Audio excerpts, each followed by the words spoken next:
Hello and welcome back. Once again, I'm your instructor, Lukas, and today we'll be looking at the historical understanding of argumentation, with a focus on a particular type of argument called a syllogism, as described by the ancient Greeks. In your textbook, College Composition and Reading, Information and Strategies, which I have linked in the description box below, you read a little of the history, how increased democracy made it so that power was directly correlated with your ability to give persuasive arguments to your fellow citizens, which led to a much more intensive study of language, though others pursued it for knowledge rather than power. One of the ancient figures mentioned in your textbook is Aristotle, whose picture you see here, and who stands at the root of so many sciences today. His mania for collecting and classifying information was invaluable for later generations. His writings cover many subjects including physics, poetry, theater, music, logic, rhetoric, linguistics, politics, government, ethics, biology, zoology, and more. Aristotle's writings were the first to create a comprehensive system of Western philosophy, encompassing ethics, aesthetics, logic, science, politics, and metaphysics. According to the Encyclopedia Britannica, quote, Aristotle was the first genuine scientist in history. Every scientist is in his debt, end quote. Likely because he introduced the fundamental notion that nature is composed of things that change, and that studying such changes can provide useful knowledge of underlying constants. He was way ahead of his time.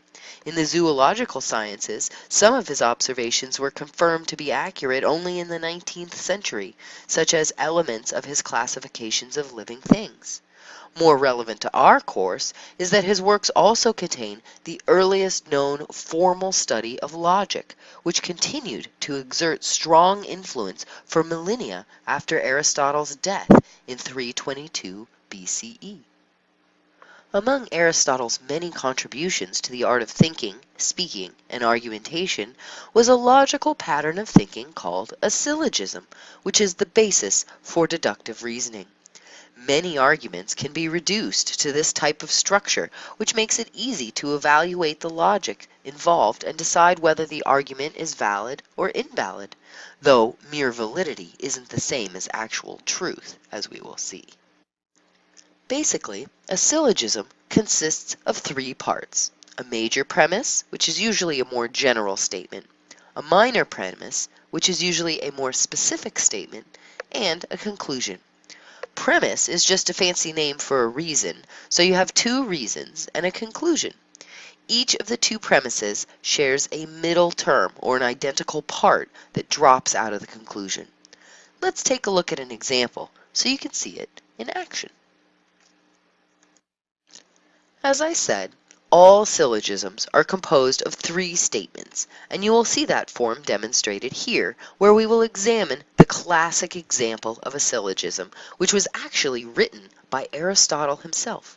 This syllogism is more than 2,000 years old. Syllogisms are the main form of deductive reasoning. Deductive reasoning begins with an accepted generalization, an already formulated or established general truth which is used to discover a new logical relationship. Basically, deductive reasoning starts from what is known or accepted as true. In a way, it's merely rearranging information to come to a new understanding or to prove something, as you'll see in the following example. So then, a syllogism begins with a major premise, which is a more general accepted truth. In this case, the major premise is that all men are mortal. You can see how this is a more blanket kind of a statement, making a claim about something that is true of all men in general, a whole category at once. This is also an accepted truth that the listener will have no problems accepting as true. The second part of a syllogism is a minor premise, which is more specific and focused. In this case, the minor premise is that the ancient philosopher Socrates, who taught Aristotle's teacher Plato, is a man. Clearly, saying that a certain individual is part of a larger group is more specific than saying that something is true of that entire group, and indeed, this is the specific premise. As I mentioned previously, the two premises will share a middle term or a shared idea or concept. In this example, both premises refer to the idea of men or humans as a group, so this is the middle term. Finally, we have the conclusion, which will rearrange the information so that the middle term drops out. In this case, that makes the conclusion that Socrates must be mortal. Now that you've had a chance to see how syllogisms work, let's talk a little bit more about them. Deductive reasoning has a few advantages that make it attractive, with the biggest one being that the conclusion follows necessarily from the reasons or premises. If they are true, the conclusion must be true with 100% certainty. It would be impossible for the premises to be true and the conclusion to be false. You can see this with the previous example. If it's true that all men are mortal, and it's true that Socrates is a man, then Socrates has to be mortal. The conclusion is logically inescapable. People love certainty, and thus syllogisms have a certain attractiveness due to being certain. However, deduction also has a downside in that you are only rearranging known or agreed upon information. Nothing new is being added or discovered. However, Aristotle did his best to alleviate this problem as much as possible by giving arguments that could be used in nearly any situation. It can often be easy to get an audience to agree with a reasonable seeming statement that you can then build an argument on. For example, he says that one can argue that a greater number of things is better than a smaller number. In other words, he's saying that it's better to have more of something than to have less. That seems logical, right? We'd all love to have more money, more time, more of the things we love. He says then that you can argue that something common is better than something rare since you will have more of the common thing, and it's better to have more of something. On the other hand, he points out that what is rarer can be better than what is common because it requires more effort to find or produce and thus is intrinsically worth more per unit. That seems reasonable as well. Something rare is better because it's worth more. So then, something extremely common is sunshine. It's literally all around us every day. On the other hand, something that's fairly rare is diamonds. So then, using Aristotle's proposed arguments, you could basically argue either side using syllogisms. You could argue that sunshine is better than diamonds because sunshine makes lots of things, like warmth and crops grow, and it's better to have more of something. Or you could argue that diamonds are better than sunshine because they're more difficult to acquire and are therefore worth more. Let's see what the syllogisms for each would look like to see how you can have a valid syllogism arguing opposite sides of an issue. The syllogisms would go like this. What is difficult to acquire is better. Diamonds are more difficult to acquire than sunshine. Therefore, diamonds are better than sunshine. What was the middle term here? Difficult to acquire. Or, on the other side, what creates more goods is better than what creates fewer goods. Sunshine, by growing crops and warming the world, produces more goods than diamonds do. Therefore, sunshine is better than diamonds. What was the middle term? More goods produced. Seeing this, it also makes sense that in actual practice, the entire syllogism is rarely written out completely. A person would say, diamonds are better than sunshine because they are more difficult to acquire, not the somewhat awkward set of sentences on the left. Often, only some parts of a syllogism are explicitly stated, with the audience expected to fill in the rest.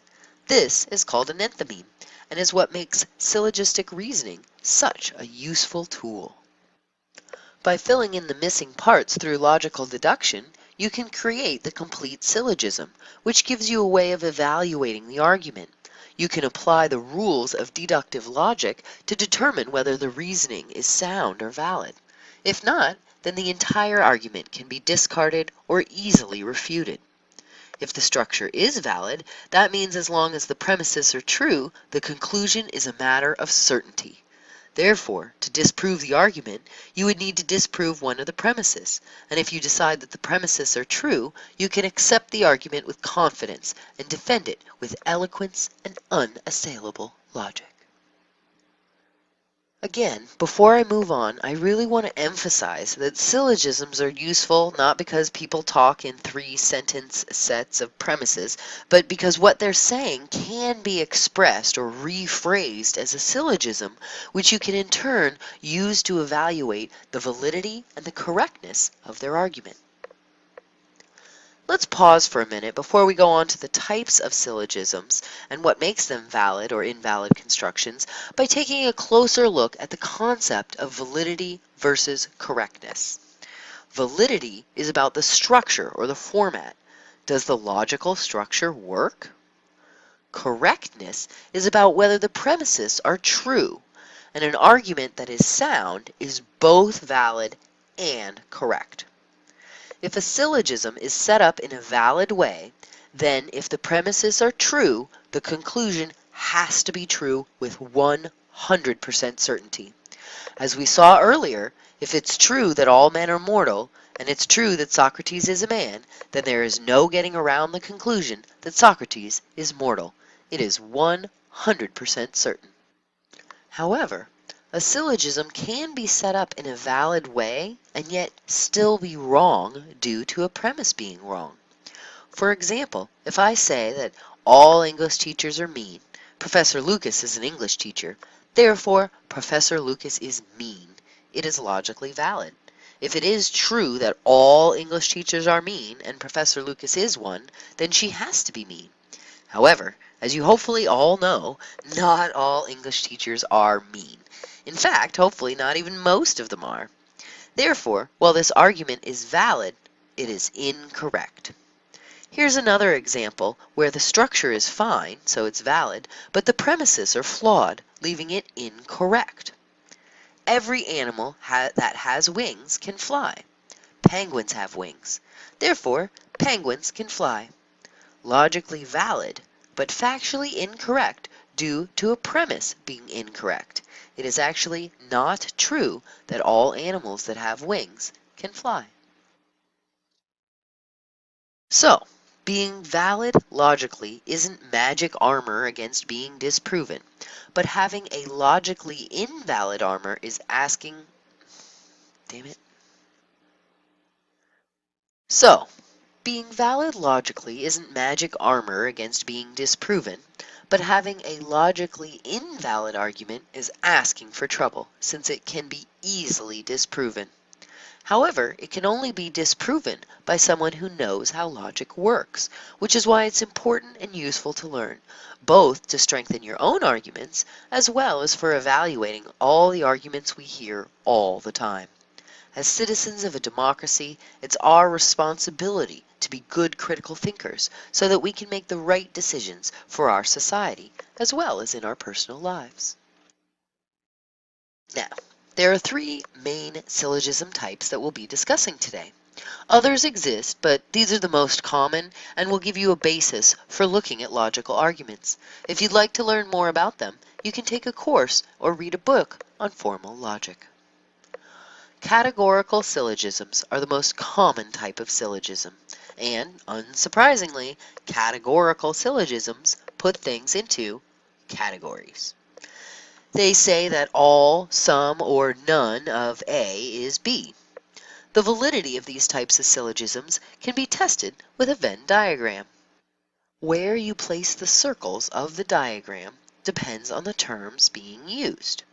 Anytime the premise or conclusion says all, the circles should be inside each other.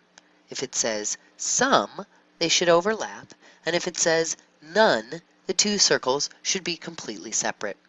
We'll look at several examples to see how this works in this and the next few slides. Let's begin by taking a look at how we would diagram the very first syllogism I mentioned to test whether it's valid. Therefore, we'll be testing a valid categorical syllogism that uses the word all.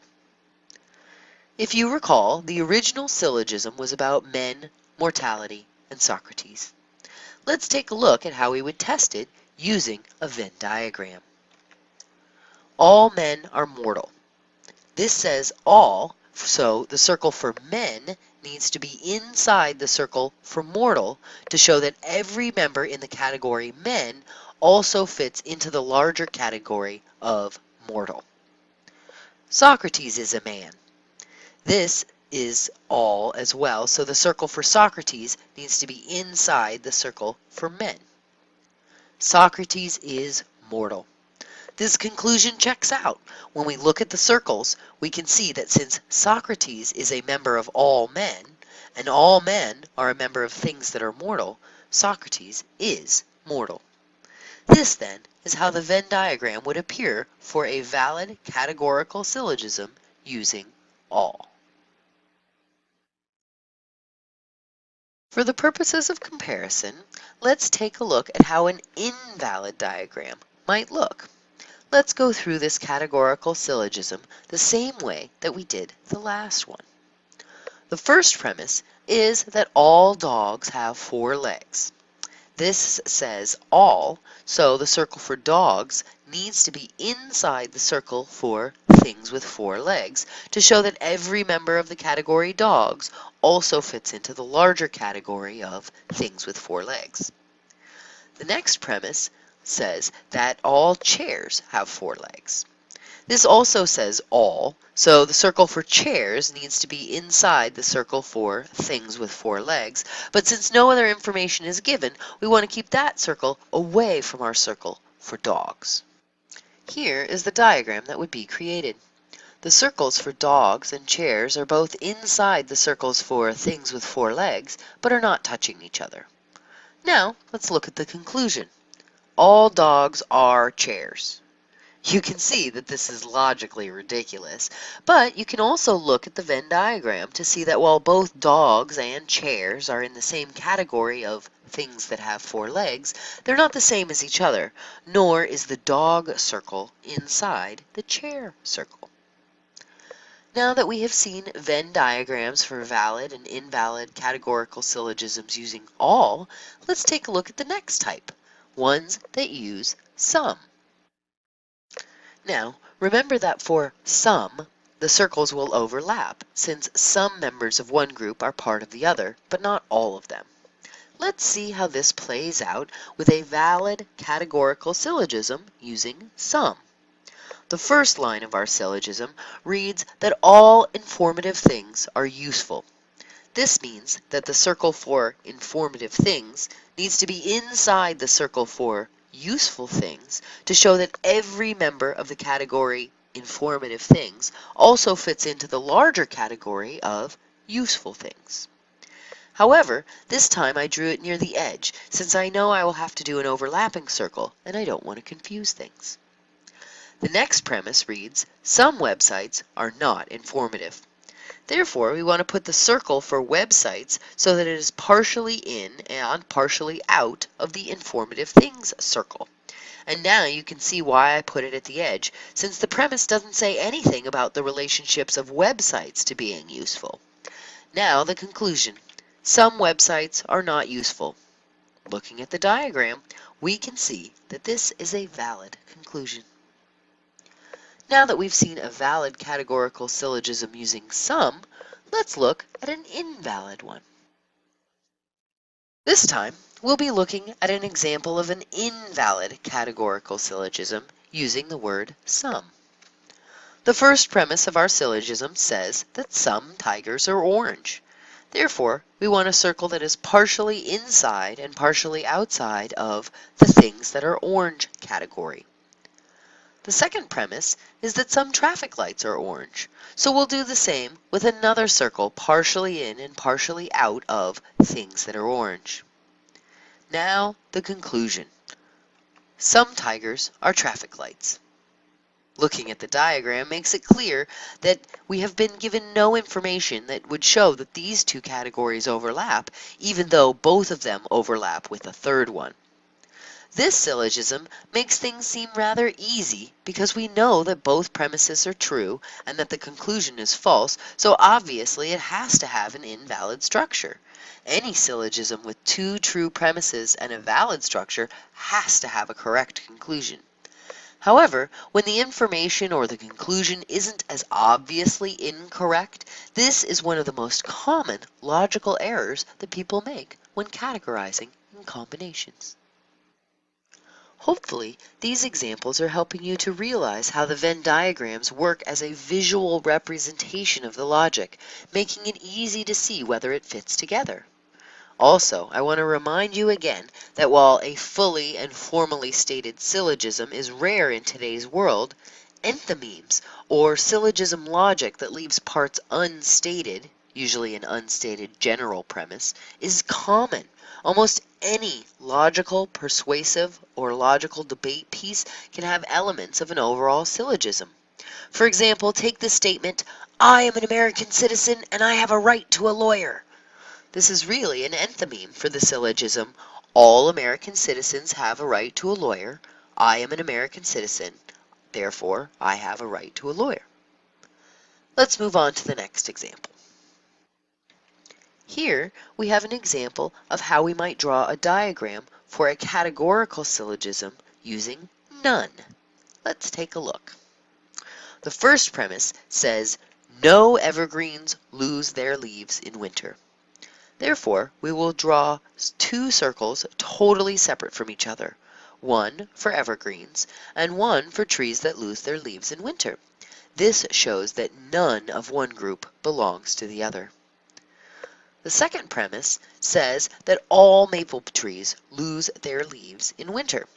Therefore, we need to put a circle for maple trees completely inside the circle for trees that lose their leaves in winter. Now, the conclusion is that no maples are evergreens. Looking at the diagram, we can see that if all the information we have been given is correct, then the conclusion has to be true. It is a valid syllogism. Our last example of a diagram for categorical syllogism is for an invalid one using none. Let's take a look at the diagram and the syllogism it's testing. The first premise is that no cats are crows. Therefore, we would draw two separate circles, one for cats and one for crows, to show that they do not have any members in common. The second premise states that some crows are black. Therefore, we want to draw a circle that overlaps crows to represent things that are black. The conclusion, where the middle shared term of crow drops out, is that no cats are black. However, we can see that that hasn't been proven because I was able to draw my diagram in a way that matched all the stated premises but disproves the conclusion. If you can draw the diagram in a way that fits the premises but not the conclusion, it is invalid, even if you could draw it another way that would appear to work. This concludes our look at categorical syllogisms. You'll be happy to know that the procedure for testing the validity of the other two types is much more straightforward. Hypothetical syllogisms are also sometimes known as conditional syllogisms, but we'll be calling them hypothetical, as is most common. They are if-then statements and often come in the form of enthymemes in real life. I have one example here. "It's afternoon, so it's too late to get a ticket," is an enthymeme hiding the syllogism, "If it is afternoon, then it is too late to get a ticket. It is afternoon. It is too late to get a ticket." As another example, "You went out without a jacket, you're going to get sick now," is really a syllogism like, "If you go out without a jacket on, you will get sick. You did go out without a jacket, therefore you will get sick." Basically, what you need to know about hypothetical syllogisms is how to recognize them, which is by the if-then construction, and how to know if they're valid or not. This type of syllogism is valid if the if clause is affirmed. In other words, if what you were saying if about happened, like it being afternoon in the example on this slide. The syllogism is also valid if the then clause is denied. So this example would also have been valid if the second premise had been, "It is not too late to get a ticket," thereby saying that the "then it is too late" didn't come true. and the conclusion was it must not be after noon.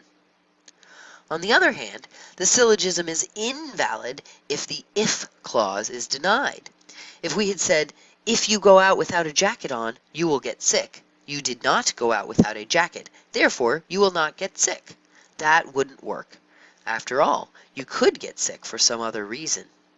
Similarly, if the then clause is affirmed, it isn't valid because you don't have 100% certainty. Again, in the jacket example, I could say, if you go out without a jacket on, you will get sick. You did get sick. Therefore, you went out without a jacket on. However, again, it is an invalid structure because you could have gotten sick another way.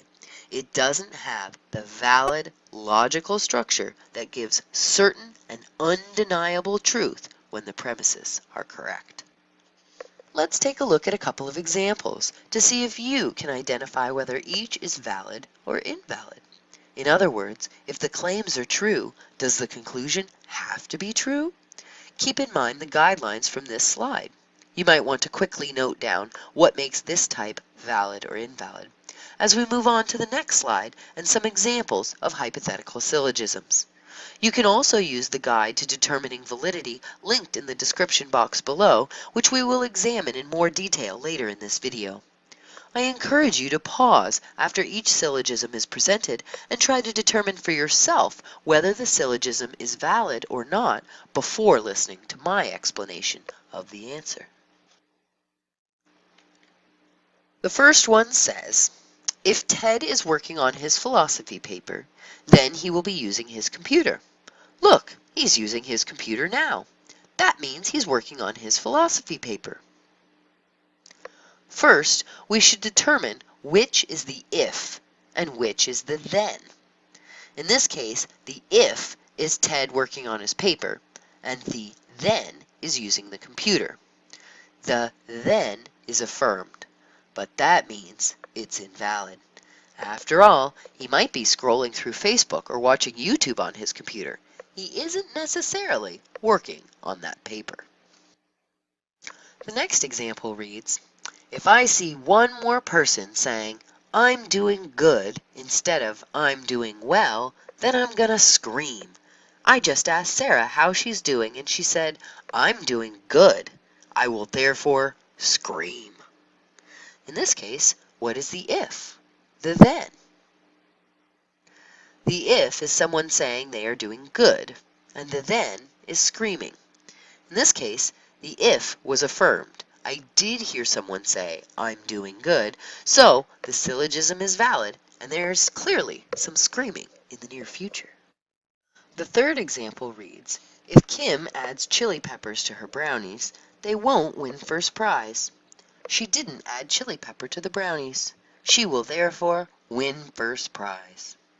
Again, some logical thought can unravel this.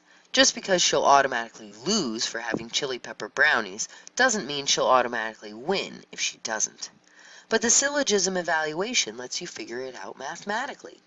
The if is adding chili pepper, and the then is not winning first prize. The if was denied, and that means it's invalid. Her brownies might not be the best, even if they aren't inedible. The next example reads, Mrs. Chavez will yell at Jose again if he got another speeding ticket. Listen, Mrs. Chavez is screaming at Jose at the top of her lungs. He obviously got another speeding ticket. Again, logic will tell you that she could be yelling at him for any number of things besides a speeding ticket, so you know this isn't valid. But we can also determine this using the syllogism tests, which works even when the answer isn't so obvious. Here, the if is Jose getting a speeding ticket, with the then being his mom yelling at him for it. The then is affirmed since his mom is yelling, which the chart tells you means this syllogism is invalid. The conclusion is not certain to be true. She might be yelling at him about a ticket, but she might be yelling at him for something else, like coming home late and waking her up, or breaking a household rule. The next example says that the vegetables will be free from harmful pests if they have been fumigated. The inspector confirms that they are indeed free from harmful pests, so we can conclude that these vegetables have been fumigated. Here, the if is being fumigated, and the then is being free of pests. The then is affirmed, which we know means the syllogism is invalid. Just because fumigation results in no pests doesn't mean that it has to be fumigated to not have any pests. Other methods can work as well. The final example says that if Cindy went to the beach, she got sunburned. But she didn't get sunburned, so she must not have gone to the beach. In this case, the if is going to the beach, and the then is getting sunburned. The then was denied, so the syllogism is valid. You can think about it logically, too. If she gets sunburned every time she goes and she's not sunburned, then she obviously can't have gone. Arguing about whether it's true that she gets sunburned every time would be challenging the correctness or the accuracy of the premises. In this lecture, I'm only teaching you how to evaluate the validity or the structure. Now that you've had a chance to practice evaluating categorical and hypothetical syllogisms, let's move on to the last type that we'll be discussing today. Disjunctive syllogisms are alternatives expressed in either-or statements. Imagine two friends planning their dinner. Either will have spaghetti or order takeout pizza. Then the next premise proceeds to make a statement about one of the terms, and the syllogism is completed by drawing a conclusion about the other term. We can't afford to get takeout pizza again, so we will have spaghetti. This is a sound argument. They said they would do one or the other, and they've eliminated one of the options, so they had to do the other one. So denying either one automatically means that we accept the other one. But what if we accept one of the alternatives instead of denying one? If someone proposed either going to the movies or attending a party, when they say, we went to the movie, so we can't go to the party, can we be sure of that? Maybe. Either or has two meanings. One is exclusive, which means that we can have or do A or B, but not both. The other type is inclusive, which means that we can have or do A or B, or both A and B. For example, you might be able to see a movie and go to a party by going either before or after the movie. But sometimes we can't do both options. I could say, on Monday, either I'll drive to work or walk. If I walk, I won't drive. If I drive, I won't walk. You have to decide whether or being used is inclusive or exclusive to decide whether accepting one option gives us firm information about the other one. If we deny one, we affirm the other, so we have a valid syllogism no matter what. But if we affirm one, whether we can draw a conclusion about the other depends on whether it's inclusive or exclusive. Often, whether something is inclusive or exclusive must be determined by context and by using your critical thinking skills. Now, again, keep in mind what makes this type of syllogism valid or invalid as we go to the next slide to look at some examples. Again, you might want to make a small note to remind you as we go through the examples on the following slide. And I encourage you once more to pause as each example is presented and to try to determine for yourself if it is valid or not before listening to my explanations. Let's dive right in. The first example of a disjunctive syllogism says that either you are allergic to something in this dish or an ingredient went bad. You don't have any allergies, so an ingredient must have gone bad. With this type of syllogism, the first thing we want to do is decide if one option is denied or if one is affirmed. If one is denied, we know the syllogism is valid without having to think any more about it. But if one is affirmed, we need to take further steps. In this case, the syllogism says that you don't have any allergies, so one is denied. Therefore, we know this is valid. The next example says that Either Dad will like the tie we got him, or he won't. He likes it, so he doesn't dislike it. In this case, one of the options is affirmed, so we have to do further work to decide if it's valid or not. We have to decide if it is inclusive, both could be true at the same time, or exclusive, where both is not possible. Looking at what it says, it's pretty easy to determine that liking and not liking are exclusive. It has to be one or the other, not both. Looking at the rules, we can see that if one of the options is affirmed and it's exclusive, we can know for sure that the other didn't happen, and therefore, this syllogism is valid. Moving on, the next example reads, either I will do my homework or I will fail the course. I did my homework, so I won't fail. Now, again, the first step is to decide if an option is being affirmed or denied. We can see here that one is affirmed. You did do your homework. So we have to take the next step to decide if both of the options can happen at the same time. Is it possible to do your homework and still fail a class? Unfortunately, it is very possible. Therefore, this is inclusive, and that means it's invalid. You can see it doesn't work just using your critical thinking skills as well. Just because you'll automatically fail for not doing your homework doesn't mean that you'll automatically pass for doing it. The next example says that either the witness is telling the truth or Johnson is innocent. But the witness is lying, so Johnson is innocent. Again, the first step is to decide if an option is being affirmed or denied. The options were telling the truth and Johnson is innocent. And we were told that the witness is lying, which means that telling the truth, the first option, is being denied. If something is being denied, we don't even need to do anything else. We automatically know that it will be valid. And now, on to our final example.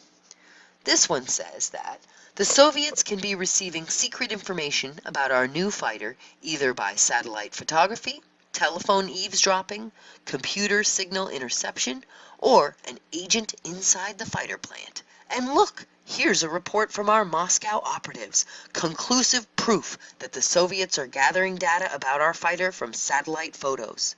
Well, I'm glad we can be sure there's no eavesdropping or inside agent problem.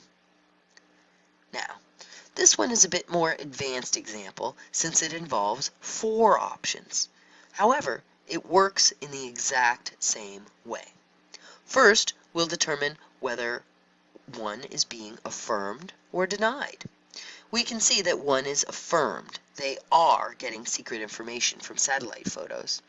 So that means we'll have to take the next step and decide if the options are inclusive or exclusive. So, take a second and think about, is it possible to gather information from more than one of these sources at once, like getting information from a secret agent and satellite photos? Obviously, it is possible.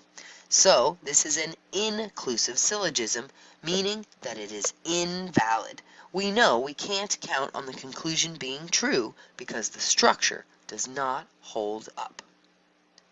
Now that you're somewhat familiar with the methods for testing each of these types, let's take a look at the chart that I promised you. You can see here that I have included a quick reference chart so that you can easily tell if a syllogism is valid or not by first determining the type, categorical, hypothetical, or disjunctive, and then following the directions. I have also linked to a PDF version of this page in the description box below, where you can download and save or print this particular page in a clearer format. As we finish up, I would like to review a few last things about syllogisms. One is to keep in mind the requirements for validity for any type of syllogism.